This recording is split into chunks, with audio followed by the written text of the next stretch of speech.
അമേരിക്കയിലെ പുതിയ പ്രസിഡന്റ് അധികാരത്തിൽ വന്നിട്ട് കേവലം 16 ദിവസങ്ങളെ ആകുന്നുള്ളൂ. ജനുവരി 20-ാം തീയതിയാണ് ഡൊണാൾഡ് ട്രംപ് 47ാമത് പ്രസിഡന്റായി സത്യപ്രതിജ്ഞ ചെയ്തത്. അദ്ദേഹം നേരത്തെയും പ്രസിഡന്റായിരുന്നു, 45ാമത്തെ പ്രസിഡന്റായിരുന്നു. പക്ഷെ അമേരിക്കയുടെ ചരിത്രത്തിൽ 250 വർഷത്തിനിടയിൽ ഒരു പ്രസിഡന്റ് അധികാരത്തിൽ വന്ന് ഇത്ര അധികം എക്സിക്യൂട്ടീവ് ഓർഡേഴ്സ് കുറഞ്ഞ ദിവസങ്ങൾക്കുള്ളിൽ പാസ്സാക്കുന്നത് ഒരു പക്ഷേ ചരിത്രത്തിൽ ആദ്യമായിരിക്കാം. അദ്ദേഹം നൽകിയ എക്സിക്യൂട്ടീവ് ഓർഡേഴ്സ് അത് രാജ്യത്തിനകത്തും രാജ്യത്തിന് പുറത്തും ഉണ്ടാക്കുന്ന ചലനങ്ങളും സ്വാധീനങ്ങളും സമ്മർദ്ദങ്ങളും എല്ലാം വളരെ വളരെ വലുതാണ്. അതെല്ലാം നമുക്ക് പറയാൻ കഴിഞ്ഞില്ലെങ്കിലും വളരെ പ്രധാനപ്പെട്ട 10-11 പ്രധാനപ്പെട്ട എക്സിക്യൂട്ടീവ് ഓർഡേഴ്സിനെ കുറിച്ച് ഞാൻ പെട്ടെന്നൊന്ന് അവതരിപ്പിക്കാം. അതിന് മുമ്പ് നമ്മൾ മനസ്സിലാക്കേണ്ടത് അമേരിക്ക കുടിയേറ്റക്കാരുടെ ഒരു രാജ്യമായിരുന്നു. 250 വർഷത്തോളം സ്വതന്ത്ര രാജ്യമായി നിൽക്കുന്നുണ്ടെങ്കിലും അതിനു മുമ്പ് അവിടുത്തെ യഥാർത്ഥ ജനങ്ങളെന്ന് പറയുന്നവരെ ഇന്ന് എണ്ണത്തിലും ശക്തിയിലുമെല്ലാം കുറച്ച് 1% താഴെയായിട്ടുള്ള നേറ്റീവ് അമേരിക്കൻസാണ്, അല്ലെങ്കിൽ അവരെ നേറ്റീവ് ഇന്ത്യൻസ് എന്നും വിളിക്കാറുണ്ട്. പക്ഷെ അവരൊരു പ്രസക്തി ഇല്ലാത്ത രീതിയിലേക്ക് വനങ്ങളിലേക്ക് ഒതുങ്ങിപ്പോയപ്പോൾ കുടിയേറാൻ വന്ന മറ്റ് രാജ്യങ്ങളിൽ നിന്ന്, ലോകത്തുള്ള മിക്കവാറും എല്ലാ രാജ്യങ്ങളിൽ നിന്നും അതിൻ്റെ ഒരു സ്വാധീനം കുടിയേറ്റം അമേരിക്കയിലേക്ക് വന്നിട്ടുണ്ട്. അത് പല ഘട്ടങ്ങളിൽ കൂടിയായിരുന്നു.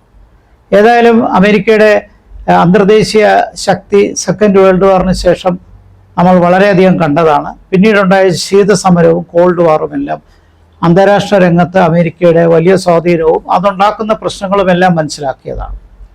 പക്ഷേ സോവിയറ്റ് യൂണിയൻ്റെ തിരോധാനത്തിന് ശേഷം ഒരു ചെറിയ കാലഘട്ടത്തിലേക്കെങ്കിലും ഒരു യൂണിപോളർ വേൾഡ് അഥവാ ഒരു ഒറ്റ പ്രധാനപ്പെട്ട രാജ്യം മാത്രം ശക്തിയായി നിൽക്കുന്ന ഒരു കാലം വന്നു. അത് അമേരിക്ക 1991 ശേഷം 2009 വരെയെങ്കിലും ഏതാണ്ട് ഒരു 15 വർഷത്തോളം അമേരിക്ക മാത്രമാണ് ലോകത്തിലെ ഒരേ ഒരു ശക്തി എന്നുള്ള നിലയിൽ ഒരു യൂണിപോളാർ സിറ്റുവേഷനിലേക്ക് കൊണ്ടെത്തിച്ചു. പക്ഷേ സാമ്പത്തിക മാന്ദ്യത്തിന് ശേഷം അതും വലിയ വെല്ലുവിളിയായി. പിന്നീട് ചൈന ഒരു വലിയ സാമ്പത്തിക ശക്തിയായിട്ട് ഉയർന്നു. യൂറോപ്യൻ യൂണിയൻ മറ്റൊരർത്ഥത്തിൽ സാമ്പത്തിക ശക്തിയായി നിലനിൽക്കുന്നു. പിന്നെ ഇന്ത്യ പോലുള്ള രാജ്യങ്ങൾ വളർന്നു വരുന്നു. ഇത്തരം പശ്ചാത്തലത്തിൽ അമേരിക്കയ്ക്ക് പഴയതുപോലുള്ളൊരു സ്വാധീനം ലോകത്തില്ല എന്നുള്ളത് നമുക്കറിയാം. പക്ഷെ അതിനേക്കാൾ അമേരിക്കയെ ബാധിച്ചത് അമേരിക്കയുടെ സാമ്പത്തിക രംഗത്തുണ്ടായ തിരിച്ചടികളാണ്. ഒരു ഘട്ടത്തിൽ അമേരിക്ക ലോകത്തിന് ക്ഷേമം നൽകുന്നതിന് സഹായിച്ചിട്ടുണ്ട്. അതിന് ഒത്തിരി അന്തർദേശീയ പദ്ധതികളുണ്ടായിരുന്നു. ഐക്യരാഷ്ട്രസഭയുടെ മിക്ക ഗവേണിംഗ് ബോഡീസിലും വലിയ സ്വാധീനത്തിലാണ് അമേരിക്ക പ്രവർത്തിച്ചത്. കാരണം ഐക്യരാഷ്ട്രസഭയുടെ പ്രവർത്തനത്തിൽ ഒരു രാജ്യത്തിന് ഒരു വോട്ട് എന്നുള്ളതൊക്കെ പേരിനുണ്ടെങ്കിലും പ്രധാനപ്പെട്ട പല നയങ്ങളും തീരുമാനിക്കപ്പെടുന്നത് വെയ്റ്റഡ് വോട്ടിങ്ങിലാണ്. എന്ന് പറഞ്ഞാൽ കൂടുതൽ സാമ്പത്തിക സഹായം ആര് നൽകുന്നുവോ അവർക്ക് കൂടുതൽ വെയിറ്റേജ് ഉണ്ടാകും. അപ്പോൾ സ്വാഭാവികമായിട്ടും അമേരിക്ക വലിയധികം സ്വാധീനിച്ച് സാമ്പത്തിക സഹായം നൽകിയ ഒത്തിരി പോഷക സംഘടനകൾ ഐക്യരാഷ്ട്രസഭയിലുണ്ട്. അതിനൊക്കെ അമേരിക്ക സഹായിക്കുമായിരുന്നു. മറ്റ് രാജ്യങ്ങൾക്ക് സാമ്പത്തിക സഹായം നൽകുന്ന ഒത്തിരി പദ്ധതികൾ, പ്രോജക്റ്റുകൾ ആരോഗ്യരംഗത്തും വിദ്യാഭ്യാസ രംഗത്തും സാംസ്കാരിക രംഗത്തും അങ്ങനെ തുടങ്ങിയ ഒരു സാമൂഹിക രംഗത്തും എല്ലാം ഒത്തിരി നല്ല കാര്യങ്ങൾ ചെയ്യുന്ന പ്രോജക്റ്റുകളും അമേരിക്കയ്ക്കുണ്ടായിരുന്നു. ഇത്തരം പ്രോജക്റ്റുകളെല്ലാം നീണ്ടകാലത്ത് പോയപ്പോൾ പിന്നീട് കുടിയേറ്റം നിയന്ത്രിക്കാൻ ശ്രമിച്ചത് പരാജയപ്പെട്ടതും ഇല്ലീഗലായിട്ടുള്ള കുടിയേറ്റം അമേരിക്കയുടെ ബോർഡേഴ്സിൽ നിന്ന് കൂടി വന്നതുമെല്ലാം അമേരിക്കയ്ക്ക് സാമ്പത്തിക പ്രശ്നങ്ങൾ കൂട്ടാൻ കാരണമാക്കി. അത് തൊഴിലില്ലായ്മ വർദ്ധിച്ചു, സാമ്പത്തിക മാന്ദ്യം വന്നു, കമ്പനികളെ അടച്ചുപൂട്ടുന്ന രീതി വന്നു.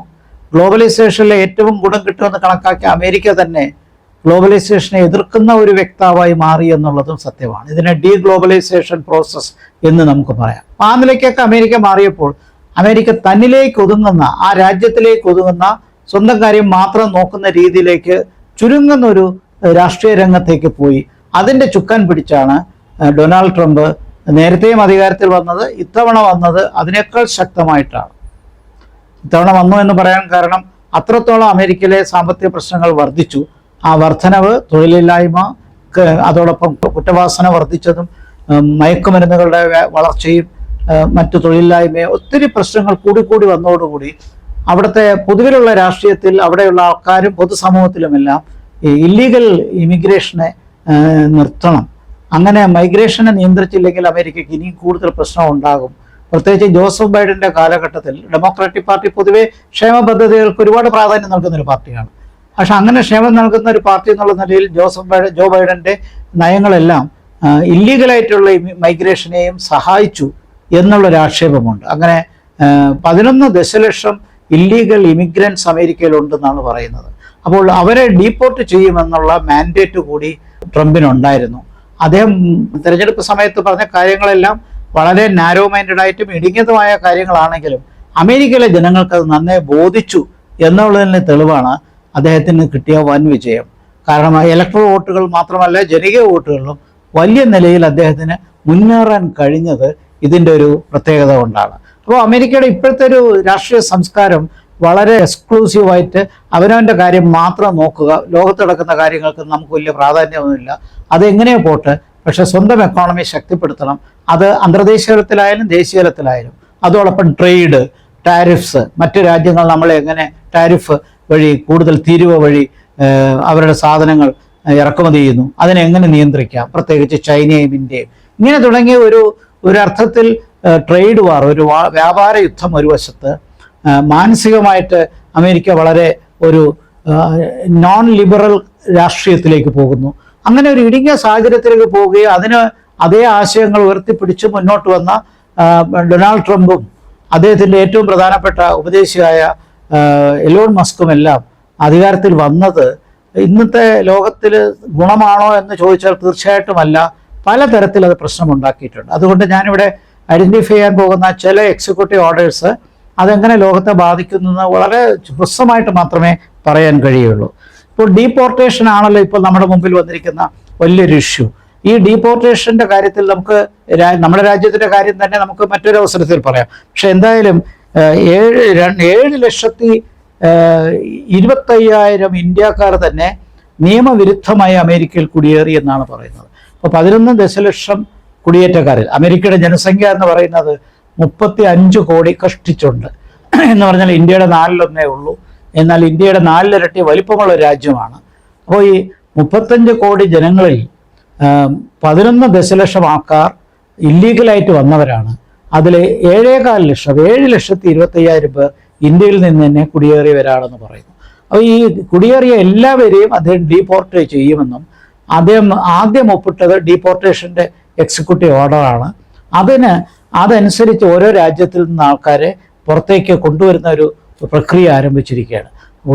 നമ്മളിവിടെ നോക്കേണ്ടത് ഒരു കുടിയേറ്റത്തിൻ്റെ ഭാഗമായി വന്നൊരു രാജ്യം ഇപ്പോൾ കുടിയേറ്റക്കാരെ മനുഷ്യവിരുദ്ധമായി തന്നെ ജയിലിലിടുകയും പുറത്തേക്ക് അയക്കുകയും ചെയ്യുന്ന ഒരു സാഹചര്യം. അപ്പോൾ ഡീപ്പോർട്ടേഷൻ്റെ ഓർഡറാണ് ഇതിൽ ഏറ്റവും ഒരർത്ഥത്തിൽ പറഞ്ഞ മനുഷ്യത്വ വിരുദ്ധമായി നേരിട്ട് മനസ്സിലാക്കാവുന്ന കാര്യം. മറ്റൊരു പ്രധാനപ്പെട്ട കാര്യം എന്ന് പറയുന്നത് വേൾഡ് ഹെൽത്ത് ഓർഗനൈസേഷനിൽ നിന്ന് അമേരിക്ക പുറത്തു കടന്നതാണ്. അത് അമേരിക്കയിലും ട്രംപിനുമൊക്കെ മനസ്സിലാക്കാൻ പറ്റാത്തൊരു കാര്യം, ഇന്ന് ആരോഗ്യമെന്ന് പറയുന്നത് ഏതെങ്കിലും ഒരു രാജ്യത്തിന് മാത്രമായി നന്നായിരിക്കാൻ പറ്റുന്നൊരു സാഹചര്യമല്ല. എല്ലാ രാജ്യത്തിനും ഇന്നത്തെ പ്രശ്നങ്ങൾ, കാലാവസ്ഥാ വ്യതിയാനം ഉൾപ്പെടെയുള്ള കാര്യങ്ങൾ ഉള്ളത് കൊണ്ട് ആരോഗ്യത്തിൻ്റെ കാര്യത്തിൽ ഒരു സാർവലൗകിക ആരോഗ്യ സാഹചര്യ സുരക്ഷ ഉണ്ടായാലേ അതിന് മാറും. കോവിഡ് നമുക്ക് നന്നായിട്ട് തെളിയിച്ചു തന്ന കാര്യമാണ്. പക്ഷേ വേൾഡ് ഹെൽത്ത് ഓർഗനൈസേഷനിൽ നിന്ന് അമേരിക്ക പുറത്തു പോയപ്പോൾ അമേരിക്ക പറയുന്നത് ഇതിൻ്റെ ഏതാണ്ട് 18% ബഡ്ജറ്റ് ഞങ്ങളാണ് നൽകുന്നത്, പക്ഷേ ഇത് നമുക്ക് കൊടുക്കാനുള്ള സാമ്പത്തിക ശക്തിയില്ല, അതുകൊണ്ട് ഞങ്ങൾ പോകുന്നു എന്ന് പറയുന്നത് വാസ്തവത്തിൽ മറ്റൊരു വലിയൊരു മനുഷ്യത്വ വിരുദ്ധമായ കാര്യമാണ്. കാരണം അവനവൻ്റെ ബോർഡേഴ്സിൽ മാത്രം ആരോഗ്യം ഒതുക്കാൻ പറ്റില്ല എന്ന് ഇവിടെ ചൂണ്ടിക്കാണിച്ചതുപോലെ സാംക്രമിക രോഗങ്ങൾ, എപ്പിഡമിക്സും ഒക്കെ വരുമ്പോൾ അതിനെ നിയന്ത്രിക്കാൻ എല്ലാ രാജ്യങ്ങളും കൂട്ടായ്മയിൽ പ്രവർത്തിക്കണം. ഇതല്ലാതെ തന്നെ ആഫ്രിക്കയിലും മറ്റു ചില മേഖലയിലെ സൗത്ത് അമേരിക്കൻ രാജ്യങ്ങളിലുമെല്ലാം പോഷകാഹാരക്കുറവുകൊണ്ടും ദാരിദ്ര്യത്തിൻ്റെ കുറവുമെല്ലാം ആരോഗ്യത്തിന് ഒരുപാട് പ്രശ്നങ്ങൾ ഉണ്ടാക്കിയിട്ടുണ്ട്. അപ്പോൾ ഇത്രയും ഏറ്റവും വലിയ ജനാധിപത്യ രാജ്യം, ഏറ്റവും ശക്തമായ ജനാധിപത്യ രാജ്യം എന്ന് പറയുന്ന അമേരിക്ക വേൾഡ് ഹെൽത്ത് ഓർഗനൈസേഷനിൽ നിന്ന് പുറത്തു കിടന്നത് അമേരിക്കയ്ക്ക് താൽക്കാലികമായി ഗുണം ചെയ്യുമെങ്കിലും പിൽക്കാലത്ത് അമേരിക്കയ്ക്ക് അതിൻ്റെ നഷ്ടമുണ്ടാകും. കാരണം ലോകത്തിലെ ആരോഗ്യ സാഹചര്യം നഷ്ടപ്പെടുകയും ആരോഗ്യ സുരക്ഷ ഇല്ലാതാകുമ്പോൾ അത് അമേരിക്കയും തിരിച്ചടിക്കുമെന്നുള്ള ബോധം പ്രസിഡന്റ് ട്രംപിന് എന്നാണാവോ ഉണ്ടാവുന്നത് എന്ന് നമുക്ക് പറയാൻ പറ്റില്ല. ഇനി മൂന്നാമത് വളരെ പ്രാധാന്യം എന്ന് എനിക്ക് തോന്നിയിട്ടുള്ള ഒരു കാരണം ഈ കാലാവസ്ഥ ഉടമ്പടിയിൽ നിന്നും അമേരിക്ക പിന്മാറി എന്നുള്ളതാണ്. നേരത്തെ തന്നെ ഈ കാലാവസ്ഥ ഉടമ്പടിയിൽ അമേരിക്കയ്ക്ക് വലിയ സംശയമുണ്ടായിരുന്നു. പാരീസ് പീസ് ട്രീറ്റിക്കെതിരെ ഒരുപാട് കാര്യങ്ങൾ അമേരിക്ക കൊണ്ടുവന്നു. അപ്പം അമേരിക്കയിലെ ഒരു നിലപാടെന്ന് പറഞ്ഞാൽ, ഞങ്ങൾ വികസിച്ചു, വികസിത രാജ്യങ്ങൾക്ക് ഇനി പ്രശ്നമില്ല, കാരണം 19ാം നൂറ്റാണ്ടിലും അതിനു മുമ്പുമെല്ലാം വ്യവസായ വിപ്ലവം വന്നു. അപ്പോൾ ഞങ്ങൾ വേണ്ട രീതിയിൽ ഓട്ടോമേഷനും മെക്കനൈസേഷനും എല്ലാം കൊണ്ടുവന്നു, പുരോഗതി ഉണ്ടായി. അപ്പോൾ ആവശ്യത്തിനുള്ള ഡെവലപ്മെൻറ്റ്സ് എല്ലാം കൊണ്ടുവന്ന് കഴിഞ്ഞു. ഇനി മറ്റ് മൂന്നാം ലോക രാജ്യങ്ങൾ, ഗ്ലോബൽ സൗത്ത് എന്ന് പറയുന്ന മൂന്നാം ലോക രാജ്യങ്ങൾ, അവരിതുപോലെ പൊല്യൂട്ട് ചെയ്യാൻ തുടങ്ങിയാൽ ലോകത്ത് ആഗോള താപനം, ഗ്ലോബൽ വാർമിംഗ് വളരെ വർദ്ധിക്കും. അത് വലിയ അപകടം ചെയ്യും.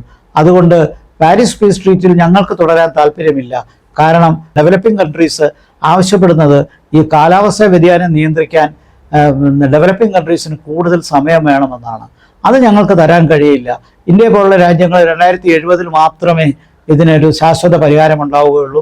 അതുവരെ ഇൻഡസ്ട്രിയലൈസ് ചെയ്യാൻ, വ്യവസായവൽക്കരിക്കാൻ ഞങ്ങൾക്ക് അനുവാദം വേണമെന്ന് ഇന്ത്യയെ പോലുള്ള ഗ്ലോബൽ സൗത്ത് രാജ്യങ്ങൾ ആവശ്യപ്പെട്ടിരിക്കുകയാണ്. അത് കൂടുതൽ ആഗോളതാപനം ഉണ്ടാകും. അപ്പോൾ ചുരുക്കത്തിൽ വികസിത രാജ്യങ്ങളുടെ, ഡെവലപ്ഡ് കൺട്രീസിൻ്റെ അനുസരിച്ചുള്ള ഒരു ക്ലൈമറ്റ് ട്രീറ്റി വന്നാലേ ഞങ്ങളതിൽ പങ്കാളിയാവുള്ളൂ. ഇപ്പോഴത്തെ ട്രീറ്റി കൂടുതലും ഡെവലപ്പിംഗ് കൺട്രീസിന് ഗുണം ചെയ്യുന്നതാണ്. മറിച്ച് ഇന്ത്യ പോലുള്ള രാജ്യങ്ങൾ കൂടുതൽ വാർമിങ്ങിന്, ഗ്ലോബൽ വാർമിങ്ങിന് കാരണമാകുമെങ്കിൽ അതനുസരിച്ചുള്ള കാർബൺ ടാക്സ് ഇന്ത്യ മറ്റും കൊടുക്കണം. അങ്ങനെ കൂടുതൽ റെസ്ട്രിക്ഷൻ കൊണ്ടുവന്ന് ചുരുക്കത്തിൽ ഞങ്ങളുടെ കാര്യം കഴിഞ്ഞു, ഇനി നിങ്ങളുടെ കാര്യം എങ്ങനെ ആവട്ടെ എന്നുള്ള മട്ടിലാണ് ഡെവലപ്ഡ് കൺട്രീസ് കാണിക്കുന്നത്. അത് തന്നെയാണ് അമേരിക്കയും കാണിക്കുന്നത്. അതുകൊണ്ട് പാരീസ് പീസ് ട്രീറ്റിൽ നിന്ന് മാറിയതും ലോകത്തിൻ്റെ കാലാവസ്ഥാ വ്യതിയാന പ്രശ്നത്തിൽ കൂടുതൽ രൂക്ഷത ഉണ്ടാക്കുന്നു എന്ന് എനിക്ക് പറയേണ്ടി വരും. ഇനി മറ്റ് പ്രധാനപ്പെട്ട ചില കാര്യങ്ങൾ കൂടി ഇവിടെ ചൂണ്ടിക്കാണിക്കാം. ജന്മാവകാശ പൗരത്വ നിയന്ത്രണം അല്ലെങ്കിൽ പൗരത്വ നിയമം അത് റദ്ദാക്കാനുള്ളൊരു തീരുമാനം അമേരിക്ക എടുത്തു. അമേരിക്കയിലെ നേരത്തെ പറഞ്ഞ കുടിയേറ്റക്കാരുടെ നാടാണെന്ന്. അമേരിക്കയിലെ ഭരണഘടനയുടെ 14ാമത്തെ ഭേദഗതി അനുസരിച്ച് 1898 കൊണ്ടുവന്ന നിയമം അനുസരിച്ച്, ഭേദഗതി അനുസരിച്ച് അമേരിക്കയിൽ വസിക്കുന്ന ഏതൊരാൾക്കും, പൗരരാണെങ്കിലും അല്ലെങ്കിലും, അവിടെ അവരുടെ കുടുംബത്തിന് കൂടുതൽ കുഞ്ഞുങ്ങൾ ഉണ്ടാകുമെങ്കിൽ ആ ജനിക്കുന്ന കുട്ടികൾക്ക് പൗരത്വം ഓട്ടോമാറ്റിക്കായിട്ട് കിട്ടും. ഈ പ്രിൻസിപ്പിളാണ് 14ാം ഭേദഗതിയിൽ 1898 പാസ്സാക്കിയത്. ആ നിയമം ഇപ്പോഴും നിലവിലുള്ളപ്പോഴാണ് ട്രംപ് ഈ തീരുമാനത്തിനെതിരായി പറഞ്ഞ കാര്യം, അമേരിക്കൻ പൗരന്മാരല്ലാതെ അമേരിക്കയിൽ വന്ന് വിസയോടുകൂടി താമസിക്കുന്നവരായാലും അതല്ല ഇല്ലീഗലായിട്ട് വന്നിരിക്കുന്നവരായാലും അവർക്ക് കുഞ്ഞുങ്ങൾ ഉണ്ടാവുകയാണെങ്കിൽ അവർക്ക് അമേരിക്കൻ പൗരത്വം കൊടുക്കാൻ പറ്റില്ല. ഇപ്പം നേരെ മറിച്ച് ഇല്ലീഗൽ ഇമിഗ്രൻസിൻ്റെ കാര്യം നമുക്ക് കുറച്ചെങ്കിലും മനസ്സിലാക്കാം. പക്ഷേ അമേരിക്കൻ വിസയിൽ അവിടെ നിൽക്കുന്ന ആൾക്കാർക്ക്, നീണ്ടകാലമായി ജോലി ചെയ്യുന്ന ആൾക്കാർക്ക്, അവരുടെ കുടുംബത്തിന് അംഗസംഖ്യ വർദ്ധിക്കുമ്പോൾ അവിടെ ഉണ്ടായിരുന്ന നിയമം അനുസരിച്ച് ഓട്ടോമാറ്റിക്കായിട്ട് സിറ്റിസൺഷിപ്പ് കിട്ടും. അത് തച്ചുടയ്ക്കുന്ന ഒരു എക്സിക്യൂട്ടീവ് ഓർഡറാണ് പ്രസിഡന്റ് ഈയിടയ്ക്ക് ഈ 17 ദിവസത്തിനിടയ്ക്ക് തീരുമാനിച്ചത്. ഭാഗ്യവശാൽ അമേരിക്കയിലെ കോടതി വളരെ ശക്തമാണ്. 2 ജഡ്ജിമാർ ഇപ്പോൾ തന്നെ അത് അനിശ്ചിത കാലത്തേക്ക് തടഞ്ഞിട്ടുണ്ട് എന്നുള്ളൊരു ആശ്വാസകരമായൊരു കാര്യം നമ്മുടെ മുമ്പിലുണ്ട് എന്നുള്ളതാണ്. അപ്പോൾ ഇതിനോടൊപ്പം അപ്പോൾ ഈ നിയമം, പഴയ നിയമം 14ാമത്തെ ഭേദഗതി തീർച്ചയായിട്ടും നിലനിൽക്കും. ട്രംപിൻ്റെ ആഗ്രഹം നടക്കില്ല എന്നാണ് ഇക്കാര്യത്തിൽ എനിക്ക് പറയാനുള്ളത്. മറ്റൊന്ന്, അമേരിക്കയുടെ ഈ സഹായധനത്തിനൊരു പ്രോഗ്രാം വളരെ കാലം മുമ്പേ ഉണ്ട്. United States agency four international development, USAID എന്നാണ് ഇതിനെ വിളിക്കുന്നത്. ഇത് എത്രയോ കാലമായിട്ട് സെക്കൻഡ് വേൾഡ് വാറിന് ശേഷം വളരെ ശക്തമായി യൂറോപ്പിനെ സഹായിക്കാൻ വേണ്ടി ഒരു മാർഷൽ പ്ലാൻ കൊണ്ടുവന്നു.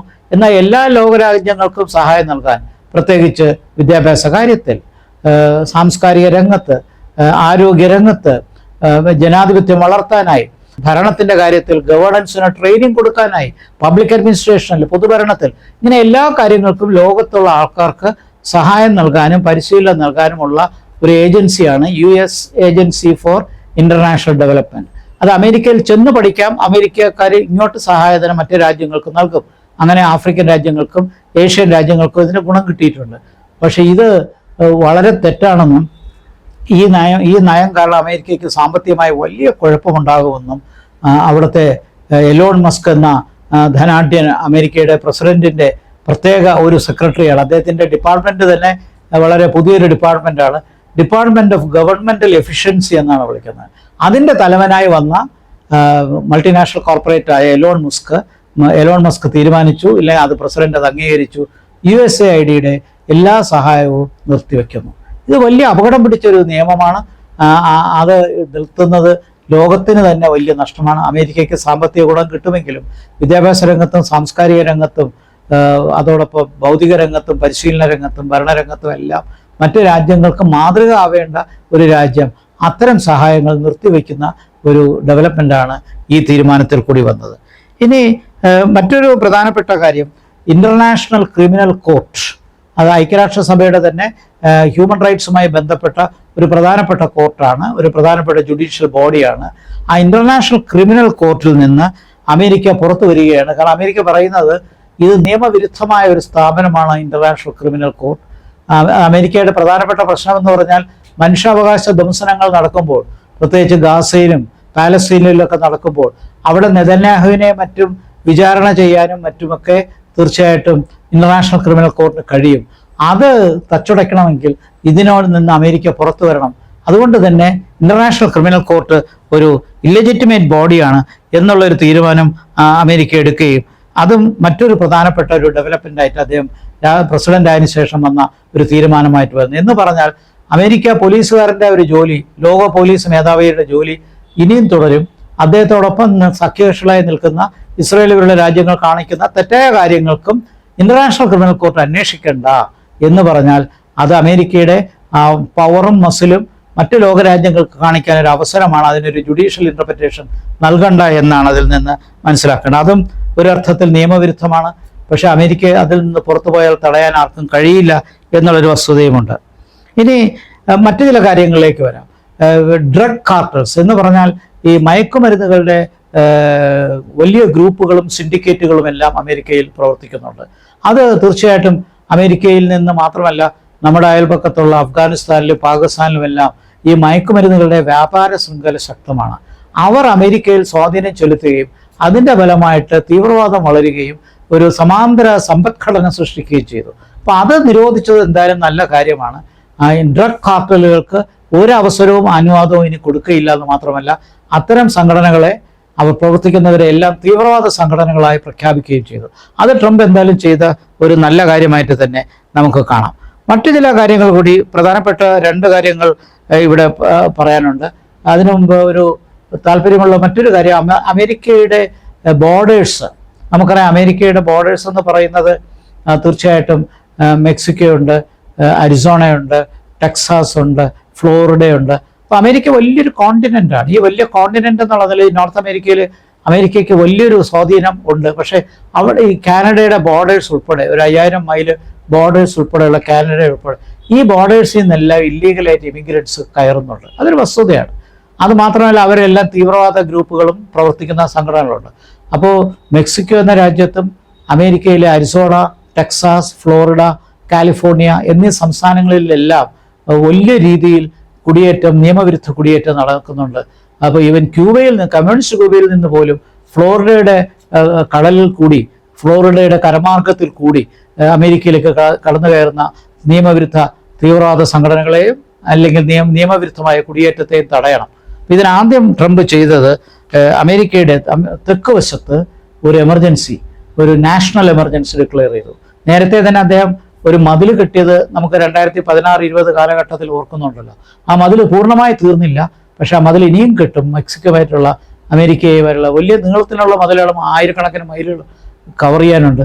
പക്ഷെ അത് ഞാൻ പൂർത്തീകരിക്കുമെന്നും അവിടെ ഒരു എമർജൻസി ഡിക്ലെയർ ചെയ്യുകയാണ്. കാരണം അവിടെ അതുവഴിയാണ് കൂടുതൽ ഇല്ലീഗൽ ഇമിഗ്രേഷൻ വരുന്നത്. വാസ്തവത്തിൽ ഡീപ്പോർട്ടേഷൻ്റെ കാര്യത്തിൽ ഇന്ത്യയുടെ കാര്യം നമുക്ക് പ്രത്യേകം ചർച്ച ചെയ്യാം. പക്ഷേ തീർച്ചയായിട്ടും നിയമവിരുദ്ധ കുടിയേറ്റം ഒരു വലിയ പ്രശ്നമാണ്. ഈ വരുന്നവരാരാണെന്നോ അവരെങ്ങനെ വരുന്നുവെന്നോ നമുക്കറിയാൻ പാടില്ല.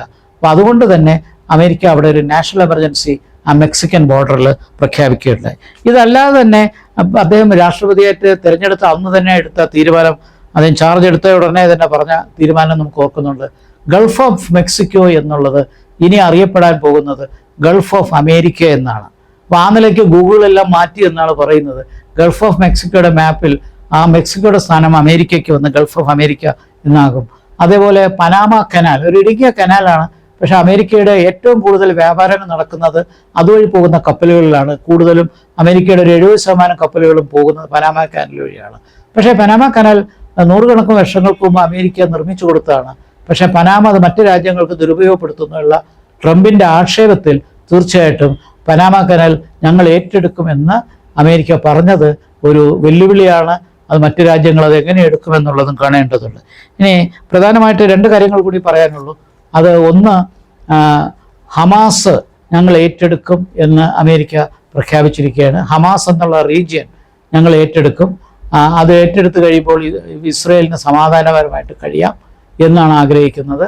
അതുമാത്രമല്ല, ഭാവിയിൽ ഹമാസിനെ ഒരു സമാധാന മേഖലയാക്കി മാറ്റുകയും പാലസ്തീനുകൾ വെസ്റ്റ് ബാങ്കിൽ മാത്രമായി ഒതുങ്ങുകയും ചെയ്യും എന്നുള്ള നിലയിലാണ് അദ്ദേഹം എടുത്തിരിക്കുന്ന തീരുമാനം. അത് ലോകത്തുള്ള സമാധാനകാംക്ഷികൾ ഒരിക്കലും അംഗീകരിക്കുന്നതല്ല എന്നുള്ളത് കൂടി ഈ അവസരത്തിൽ പറയണം. തീർച്ചയായിട്ടും അതൊരു അർത്ഥത്തിൽ ഒരു വെല്ലുവിളിയാണ് ലോക സമാധാനത്തിന്. ഇതോടൊപ്പം തന്നെ ഇന്ത്യയിലെ ഇപ്പോഴത്തെ ഡീപ്പോർട്ടേഷനും മറ്റൊരു പ്രധാനപ്പെട്ട ഇഷ്യൂ ആണ്. അത് കുറച്ചുകൂടി വിശാലമായിട്ട് അതിനെക്കുറിച്ച് ചർച്ച ചെയ്യാനുണ്ട്. കൈക്കിനും കാലിനും ഒക്കെ വിലങ്ങ് വെച്ചുകൊണ്ട് നിയമവിരുദ്ധമായി കയറിയ കുടിയേറ്റക്കാരെ കൊണ്ടുവരുന്നു എന്ന് പറയുന്നത്, അത് കണ്ട കാഴ്ചകൾ നമുക്ക് വല്ലാതെ വേദനിപ്പിച്ചു. അത് തീർച്ചയായിട്ടും ഒരു ഏറ്റവും വലിയ ജനാധിപത്യ രാജ്യത്തിലേക്ക്, ഏറ്റവും ശക്തമായ ജനാധിപത്യ രാജ്യം ചെയ്യേണ്ട ഒരു കർമ്മമല്ല, മനുഷ്യത്വ വിരുദ്ധമായ ഒരു നിലപാടാണ്. തിരിച്ചയച്ചതിൽ ഒരു തെറ്റുമില്ല, പക്ഷേ ഇങ്ങനെയല്ല തിരിച്ചയക്കേണ്ടത്. ചുരുക്കത്തിൽ ഇദ്ദേഹം അധികാരത്തിൽ വന്ന 16-17 ദിവസത്തിനിടയിൽ കൊണ്ടുവന്ന 100 കണക്കിനുള്ള എക്സിക്യൂട്ടീവ് ഓർഡേഴ്സ് വരുന്നതിൽ പ്രധാനപ്പെട്ടവ മാത്രമാണ് ഞാനൊന്ന് ഓടിച്ച് ചർച്ച ചെയ്തത്. ഇതിനകത്ത് അമേരിക്കയ്ക്ക് ഗുണം ചെയ്യുന്ന ഒത്തിരി നല്ല കാര്യങ്ങളുള്ളത് കൊണ്ട് അമേരിക്കയിലെ ജനതയ്ക്കത് മനസ്സിലാക്കാനും അത് അദ്ദേഹത്തിനെ സപ്പോർട്ട് ചെയ്യാനും കാരണമാക്കാം. പക്ഷെ അമേരിക്കയ്ക്ക് അകത്ത് തന്നെ ഒരു ലിബറൽ ക്യാരക്ടറുള്ള ഒരുപാട് ആൾക്കാരുണ്ട്. അവർക്കിത് അംഗീകരിക്കാൻ പറ്റുമെന്ന് തോന്നുന്നില്ല. അവർക്ക് അമർഷവും എതിർപ്പും വിമർശനവും ഉണ്ടാകും എന്നുള്ളത് സത്യമാണ്. കാരണം ലോക സമാധാനത്തിനും ഒരു ലിബറൽ വേൾഡ് ഓർഡറും വേണം. കാരണം ശക്തി കൊണ്ടും സാമ്പത്തിക ശക്തി കൊണ്ടും സൈനിക ശക്തി കൊണ്ടും മാത്രം ലോക സമാധാനം നിലനിർത്താൻ പറ്റില്ല. അമേരിക്ക അത് സെപ്റ്റംബർ 11, 2001 സംഭവത്തിൽ നിന്ന് ഒന്നും പഠിച്ചിട്ടില്ല എന്ന് വേണം മനസ്സിലാക്കാൻ. കാരണം ഒരു കൺവെൻഷണൽ യുദ്ധത്തിൽ കൂടി അല്ലാതെ ഏത് രാജ്യത്തെയും ആക്രമിക്കപ്പെടാനുള്ള പല സാഹചര്യങ്ങളും ഉണ്ടെന്നാണ് സെപ്റ്റംബർ 11, 2001 തെളിയിച്ചത്. പക്ഷേ അതിനുശേഷം ആക്രമണങ്ങളൊന്നും ഉണ്ടായിട്ടില്ല. പക്ഷേ ലോകത്ത് സംഘർഷാവസ്ഥ നിലനിർത്തുകയും സമാധാനത്തിന് എതിരായിട്ടുള്ള സാഹചര്യങ്ങൾ ഉണ്ടാകുമെങ്കിൽ തീർച്ചയായിട്ടും ലോക സമാധാനത്തിന് അത് വലിയ ഭീഷണിയാണ്. അമേരിക്കയ്ക്ക് സാമ്പത്തികമായിട്ട് ഉയരാനുള്ള കാഴ്ചപ്പാടിനുള്ള ചില നിയമങ്ങൾ അവർക്ക് അനുകൂലമാണ്, അതെടുക്കാനുള്ള അവകാശമുണ്ട്. പക്ഷേ ഒരു ലിബറൽ വേൾഡ് ഓർഡറിന് അമേരിക്ക സഹായിക്കേണ്ട കാര്യം, പ്രത്യേകിച്ച് വേൾഡ് ഹെൽത്ത് ഓർഗനൈസേഷനിൽ നിന്ന് പുറത്തു വന്നതും പാരീസ് പീസ് ട്രീറ്റിയിൽ നിന്ന് പുറത്തു വന്നതും USAID ആ സാമ്പത്തിക സഹായം നൽകുന്ന ഏജൻസിയിൽ ക്യാൻസൽ ചെയ്തതും എല്ലാം തീർച്ചയായിട്ടും ലോകത്തിൻ്റെ പുരോഗതിക്ക് ഗുണം ചെയ്യുന്ന കാര്യങ്ങളല്ല എന്നുകൂടി ഈ അവസരത്തിൽ പറയേണ്ടിയിരിക്കുന്നു.